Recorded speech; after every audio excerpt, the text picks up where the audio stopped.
महत्वाचा मुद्दा, तुकाराम महाराज सुरुवातीला जीवाकडे गेले, संसाराकडे गेले, देवाकडे गेले. ह्या तिघा जणांकडे बघितलं तर एवढं दुःख, एवढं दुःख, एवढं दुःख.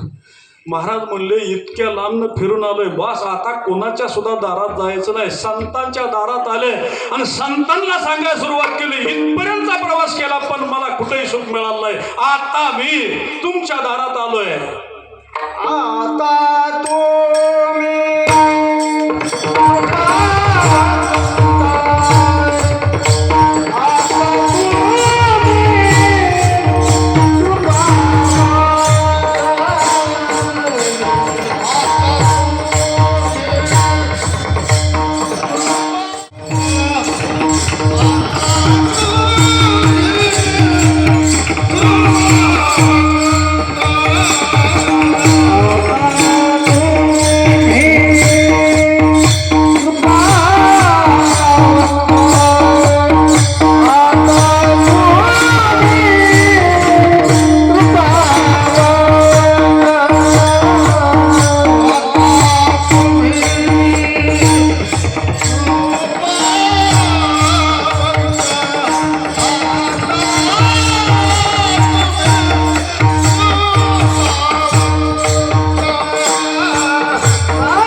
शेवटच्या 10-12 ओव्या राहिल्या आणि मग ज्ञानोबराय गुरूंच्याकडे गेले, निवृत्तीनाथांच्याकडे. निवृत्तीनाथांना म्हणतात, आता विश्वात्मके देवे येणे वागयज्ञ तो शाळे.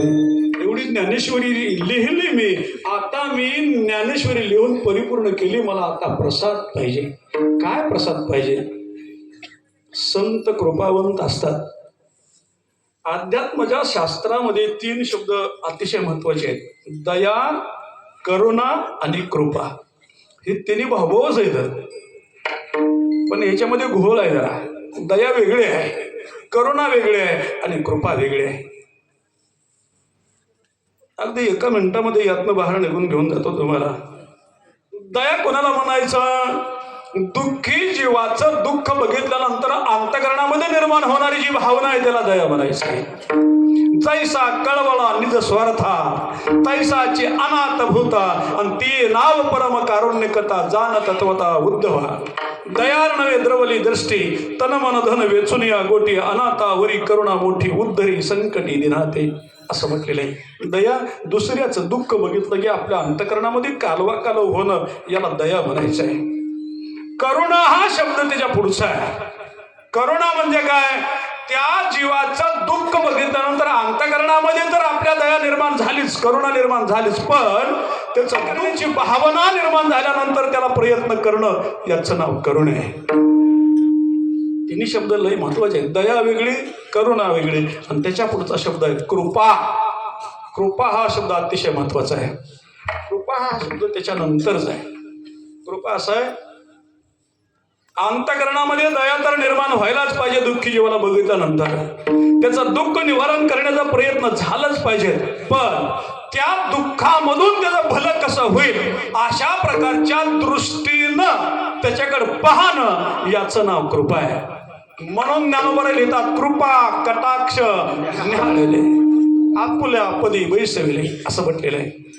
अंतकरणात प्रेमयुक्त भावनेनं आपल्या शिष्याकडं पाहणं याला कृपा असं म्हटलं गेलं आहे. तुका म्हणे पाहेन पिले कासवीचे माय याने याप्रमाणे. चला जाऊ द्या, यातनं पुढे निघायचं आपल्याला. करुणा शब्दातनं पुढे निघालो, कृपा शब्दातनं आपल्याला पुढे जायचंय. संतांच्या दारात का तुकाराम महाराज गेले त्याचं अतिशय महत्वाचं कारण सांगायचं म्हणजे संत हे अष्टपैलू आहेत. आबा संतांचं जीवन जगाच्या हिताकरता आहे, जगाच्या कल्याणाकरता आहे, जगाच्या सुखाकरता आहे. संतांची लक्षणं लक्षात येत नाही. तुका म्हणे तेची संतन सोशी जगाचे आघात असं. एका जनार्दनी संतन कृपाळवंत जनाला की असं म्हटलेले. नामदेव महाराज असं म्हणतात, संत ओळखावया कोण आणि असे उदासीन देह बाबा. बरोबर म्हणतात, तेची संत ज्याचा हेत विठ्ठला. किंवा ज्ञानोबराय म्हणतात 18व्या अध्यायामध्ये सकाळी होई गेले आत्मज्ञाने चोखडी संत हे माझे रोपडी तेत पडो आवडी कामिनी जैशी असं म्हटलेलं आहे. संतांची लक्षणे वेगळी वेगळी, पण भागवतामध्ये 6व्या 7व्या अध्यायामध्ये एक श्लोक अतिशय सुंदर आहे. त्या श्लोकामध्ये भागवत संतांचं लक्षण करताना असं करतं, संतानो अपेक्षा मशीन प्रशांत समदर्शना हा निर्मोह निरहंकार निर्द्वंद्व निस्पृहा असं म्हटलेलं आहे. हे 8 लक्षणं मानली संतांची. का संतांच्या दारात तुकाराम महाराज गेले? माझं भलं करा म्हणता संतांच्या दारामध्ये जाऊ, त्याचं कारण काय? आणि हीच 8 लक्षणं म्हणजे संतांना अपेक्षा नाही. संत माझ्या ठिकाणी चित्त ठेवणार आहेत. भगवंत उद्धवाला सांगतात माझ्या ठिकाणी चित्त ठेवणार आहेत. संत कायमस्वरूपी प्रसन्न आहेत. संत पाहताना समदृष्टीनं पाहतात. संतांच्या ठिकाणी कोणत्याही प्रकारचं ममत्व नाही, संतांच्या ठिकाणी अहंकार नाही, संतांच्या ठिकाणी द्वंद्व नाही, आणि संतांच्या ठिकाणी संग्रहित भूमिकेची भावना नाही. ही 8 लक्षणं सांगितली. आणि हीच 8 लक्षणं 12व्या अध्यायामध्ये भगवंत अर्जुनाला सांगताना म्हणतात, अद्वेष्टा सर्वभूतानां मैत्रेव करुणाचं निर्मोह निरहंकार समदुःख सुख क्षमे संतुष्ट सततम योगी यतात्मा दृढनिश्चय मयूरपित मनोबुद्धी योमज भक्त समे प्रिया यस्मान न दिजतो लोका लोकांना दुजते हर्षामर्ष भयदोग योमज भक्त समे प्रिया अनपेक्ष सुतीर्दक्ष उदासन गतव्यता सर्वारंभ परित्यागी योमज भक्त समे प्रिया येन ऋष्यदिन दृष्टीनं सोचदिन कांक्षिती शुभाशुभ परित्यागी योमज भक्त समय प्रिया समशत्रूच मित्रेच मानापमान शीतल सुख दुःखशी समसंग विवर्जिता हा तुल्य निंदा स्तुतिर्मौनी संतुष्ट येन कीत स्थिर अति मक्ती मानमे प्रिय मरा. 7वं आणि 8वं ए तू धर्म अमृत मृदो यथम तो परूप असू दे श्रद्धाना मत परमा भक्तास्ते तीव मे हे प्रिया. हे 8 लक्षणं सांगितली. 8 लक्षणं ज्याच्याकडे आहेत त्याला अयोगी माणूस संत असू शकत नाही, ज्ञानी माणूस संत असू शकत नाही, ब्रह्मज्ञानी माणूस संत असू शकत नाही. आपल्या वारकरी संप्रदायामध्ये वैष्णव भक्त दास मुनी हे शब्द आलेले आहेत, पण संत मुनी असू शकतात. शुभम माझं बोलणं कळतंय का बघा, पण मुनी संत असू शकत नाही. संत वैष्णव असू शकतात पण वैष्णव संत असू शकत नाही. संत महाराज असू शकतात पण महाराज संत असेल असं सांगता येणार नाही. संत कीर्तनकार असू शकतात पण कीर्तनकार संत असेल असं मात्र सांगता येत नाही. सगळा उपाय लावून घ्या. हे कळण्याकरता सोपं सांगतो. समजा एखाद्या तलावामध्ये जेवढं पाणी आहे तेवढं समुद्रात नक्की आहे. तलावामध्ये जेवढं पाणी आहे तेवढं समुद्रात नक्की आहे. पण समुद्रात जेवढं पाणी आहे तेवढं तलावात मात्र नाही. कळतंय का? हे जे शब्द आहेत ना बाकीचे संत वैष्णव भक्त मुनी ज्ञानी ब्रह्मज्ञानी योगी हे जे शब्द आहेत ते सगळं शब्द तलावासारखे आहेत. आणि संत हा शब्द समुद्रासारखा धीर गंभीर आहे. तुका म्हणे वीरा वीरा संत धीर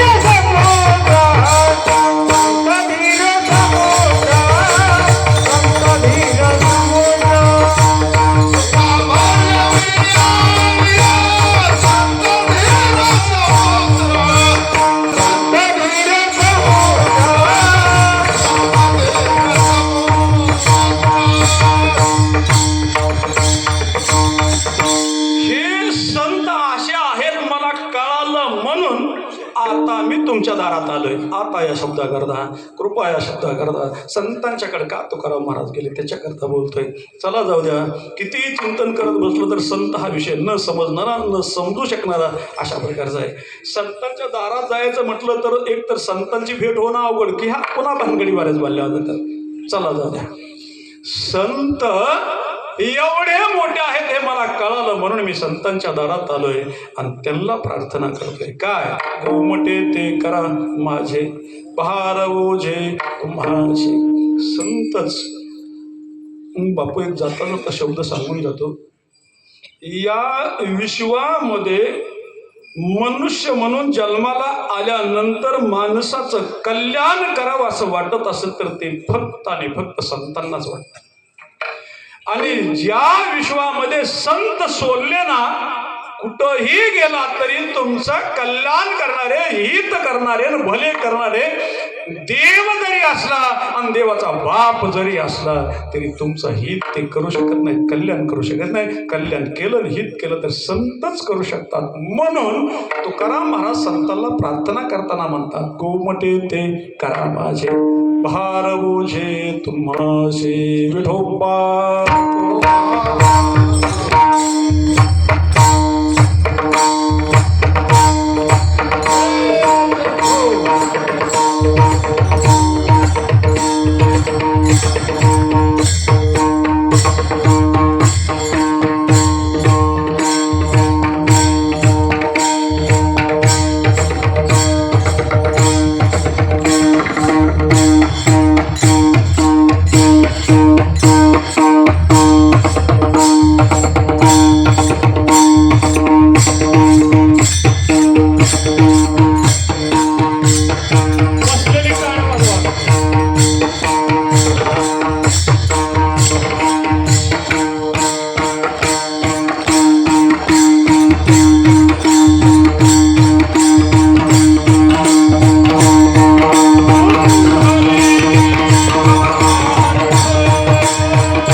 आता तुम्ही कृपावंत साधू संत जीवल गोमटे ते करा माझे भार ओझे तुम्हाशी.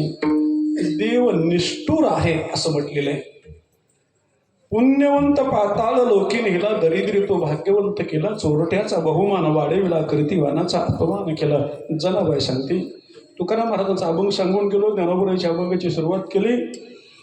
नामदेव महाराज सुद्धा भगवंताला भांडताना असं म्हणतात नक्र बोले आई करुषी केशी नाम मात्रे तारिले गजेंद्राशी काय कृपे झाले मजविशी कैशी बा माझं मोकळून जशी. सगळा अभंग बघून घ्या.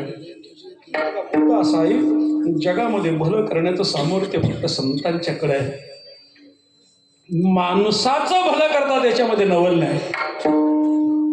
पशु पक्ष्याचं सुद्धा भलं करण्याचं सामर्थ्य संतांच्याकडे आहे. पशु पक्ष्याचं भलं केलं याच्यामध्ये नवल नाही. निर्जीव वस्तूचं सुद्धा भलं करण्याचं सामर्थ्य संतांच्याकडे आहे. जे भिंतीवर ज्ञानोबराय बसले त्या भिंतीच्या आत सुद्धा जाऊन आपण आळंदीमध्ये पाया पडतो. ज्या ज्ञानोबरायानं रेड्याला फक्त मस्तकावर हात ठेवला तर रेडा वेद बोलला. अशी अनेक उदाहरणं आहेत. 1400 वर्षे जगलेल्या चांगदेव महाराजांना 10-12 वर्षाच्या मुक्ताबाईनं बोध केला आणि त्याला मनुष्य म्हणून कसं जगायचं हे शिकवलं. कृपा संतांची असते. शेवटचा एकच मुद्दा 5 मिनिटांमध्ये सांगतो आणि थांबणार आहे. नामदेव महाराज आळंदीला गेले. नामदेव महाराजांना कच्चं ठरवलं आणि नामदेव महाराज पंढरपूरला आले आणि भगवंताच्या गळ्यात पडून हंबरडा फुलला. देवा देवा एवढं तुझ्या जवळचा मी असून मला तुम्ही आळंदीला पाठवलं आणि गुरुबा काकांनी माझ्या मस्तकावरती थापाटणं हाणलं. कोणी हाणलं? गुरुबा काकांनी. आणि नामदेव महाराज इतके रडत होते. त्या नामदेव महाराजाच्या रण्यानं देवाचं अंतकरण पातळ झाला, विरघळलं. आणि नामदेव महाराजाचं रन्न बघून भगवंतानं गुरुबा काकाला शाप दिला. ज्या हातानं माझ्या नामाला हाणलंय तुझा हात तुटल्याशिवाय राहणार नाही. कृपा सांगतो संतांची. नामदेव महाराज रडायची बंद झाले. देवा गुरुबा काकाचे हात तुटणार? हो. का? माझ्या नामाच्या मस्तकामध्ये त्यांनी थापटणं हाणलंय. नामदेव महाराजांनी रडायचं बंद केलं. हृदय आवरलं आणि भगवंताच्या चरणाला अशी मिठी मारली. देवा हे चुकीचं आहे, हे चुकीचं आहे. नाही काही जरी झालं तरी काकांचा हात तुटलंच नाही पाहिजे. आणि मग भगवंताला आपला शाप मागे घ्यावा लागला. आणि नामदेवाला सांगतात जरी मी म्हणलो असलो तरी तो शाप खरा ठरणार, पण तुझंच कीर्तन माझ्या दारात चालू असलं की त्याच गोरोबा काकांना पुन्हा हात आल्याशिवाय राहणार नाही. नामदेव महाराजांच्याच कीर्तनात गोरोबा काकांना हात आले. सोपी गोष्ट आहे का? रंका नावाचा कुंभार त्याची पत्नी रंका दोघ जण उभे पंढरपूरमध्ये राहत होती. कुंभारचा धंदा करत होती. आणि त्यांनी असे 1000-2000 मडकी तयार केले. आव्यामध्ये काय भाजण्या करता लावली त्याची उतरण. आणि मांजरीन जी होती ना त्या मांजरणीनं पिलं काढायच्या वेळेला ती झाकून ठेवलेल्या एका मडक्यामध्ये गेली आणि तिनं आपल्या त्या मडक्यामध्ये पिलं सोडली, वेळली त्या मडक्यामध्ये. ह्या रंकानं काय बघितलंच नाही. त्याच्यावर मडकी, त्याच्यावर मडकी, त्याच्यावर मडकी, त्याच्यावर मडकी असं ठेवत गेला. आणि 5-7 दिवसानं ती सगळा आवा पूर्ण भरल्यानंतर वरनं माती टाकली, कोळसा टाकला आणि त्या आवा ती मडकी भाजण्याकरता पेटवला. मांजरीन बाहेर कुठेतरी फिरायला गेलेली मांजरीन हे आवा पेटवल्यानंतर चारी बाजूने आवा पेटला. मग मांजरीन आली आणि ती पेटलेला आवा बघून वरडायला लागली ना मांजरी. तिच्या ओरडण्याचा भाव रांका कुंभाराच्या लक्षात येणार. पत्नीकडे गेला आणि म्हणला अगं मांजरीने या पेटवलेल्या आवेच्या भोवतानीच ओरडती. काय ओरडण्याचं कारण काय कळायला मार्ग नाही. पत्नीनं सांगितलं तिनं 7-8 दिवसापूर्वी एका मडक्यामध्ये पिल्लं घातलेली होती. ती पिल्लाचं मडकं तुम्ही बाजूला नाही का काढलं? नाही काढलं बाजूला. आणि मला ती पिल्लंही दिसली नाहीत. आणि दिसली असतील तर मी विसरून गेलो ह्या गडबडी 7-8 दिवसामध्ये, माझ्या काही लक्षात झालं नाही. आता मला सांगा त्या पिल्लांचं काय होईल? एवढं चारी बाजूने ह्या आवा पेटलाय म्हणल्यानंतर पिल्ल मरल्याशिवाय राहणार नाहीत ना. आणि ती पिल्ल मरतात माझी हे अग्नीमध्ये, हे बघितल्यानंतर मांजरणीला दम निघेल का? हे मांजरणीचं सांगतो, नाही ना, दम निघू शकत मांजरणी. म्हणून मांजरीने ओरडते, कारण ज्याचा कळवळा त्यालाच कळतो, बाकीच्याला कळत नाही. अहंकार कुंभारानं अनुष्ठान मानलं आणि पांडुरंगाचा धावा केला. पांडुरंगा,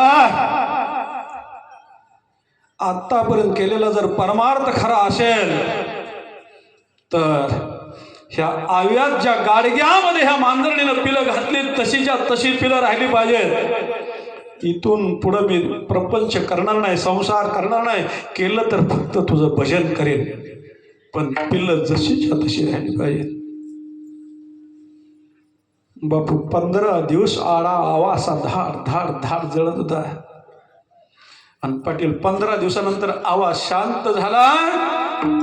त्यावेळेला शांत झाला त्यावेळेला सगळी मडकी भाजली. ज्या मडक्यामध्ये मांजरणीची पिल्ले होती ती मडकं सुद्धा भाजलं, पण पिल्लाला मात्र एवढा सुद्धा धक्का लागला नाही. कोण करू शकतं? फक्त संत करू शकतात, बाकी कोणी काय करू शकत नाही. आणि म्हणून तुकाराम महाराज म्हणतात, जर मांजरणाच्या पिलाचं तुम्ही भलं करत असाल तर आमचं का भलं करू शकणार नाही. त्याच्याकरता माझी विनंती आहे, माझं काय करा. तुका सोडल्या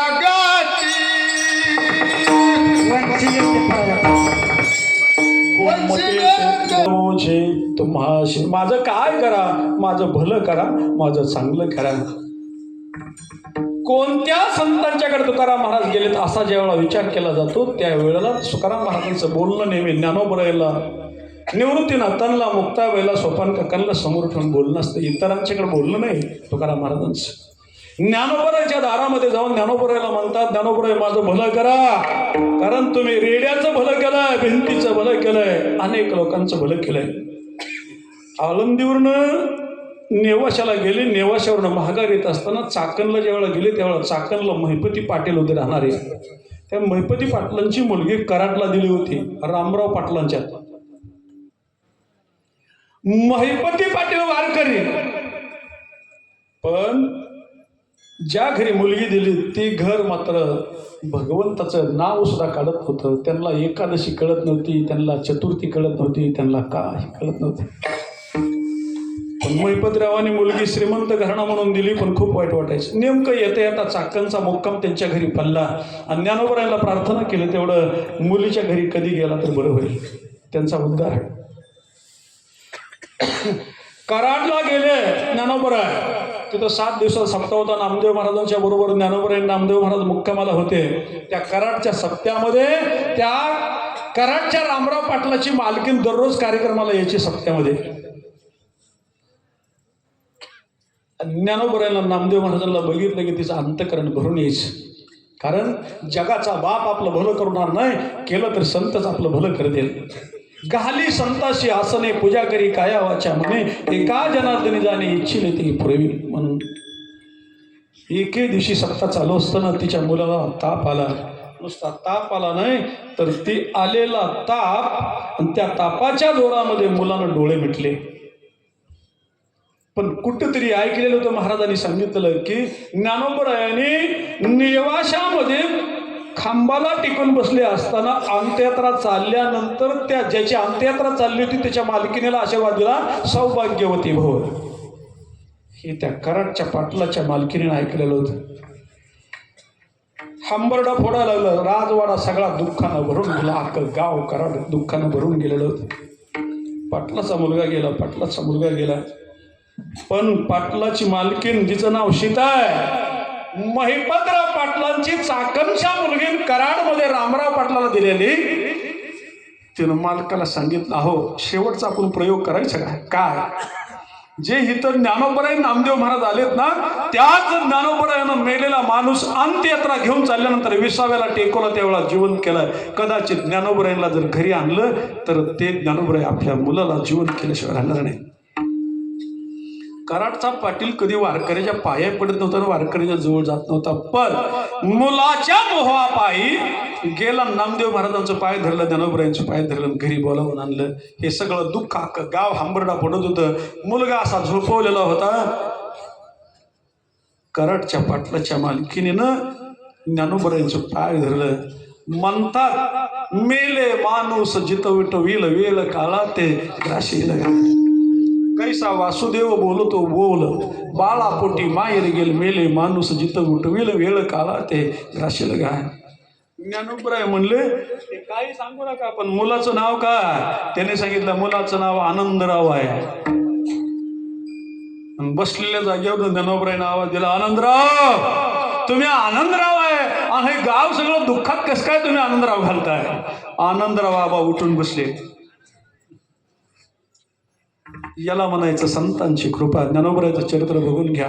असं संत सामान्य जीवाला दुःखामधून बाजूला काढतात, जीवनाचं कल्याण करतात. हा विषय जाणून तुकोबराय त्यांना म्हणतात गोमटे ते करा माझे बहार ओझे तुम्हाशी. तुकाराम महाराजांना ज्ञानोबरायने विचारलं, याच्यापेक्षा वाक्याचं आता मला काही बोलायचं नाही. जेवढं बोलायचं होतं तेवढं बोलून गेलो. नुसतं बोलून गेलो नाही तर जे बोलायचं होतं त्याच्या संबंधानं आतापर्यंत पोटामध्ये साठवून ठेवलेलं होतं ते सुद्धा तुमच्या पायावर सोडिल्या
असेल तर संत समागम एखादी व्हावे त्यांद्वारे श्वान येते. एकच वेळ नारद महर्षींची वाल्या कोळ्याची भेट झाली, कल्याण केलं जीवनाचं.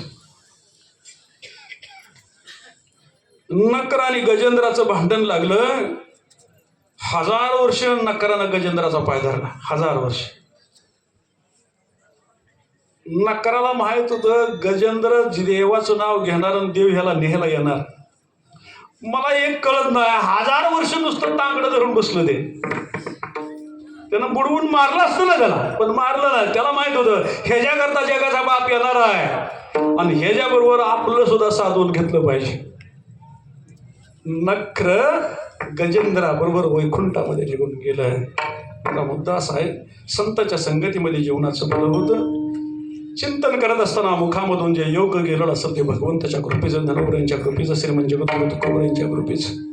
आपल्यासारखी बसलेली भगवंताप्रमाणे श्रोते मंडळी, माता मौल्या, टाळकरी, शुभम न वाजवावं मी कीर्तन करावं एवढा मी मोठा नाही बरं का.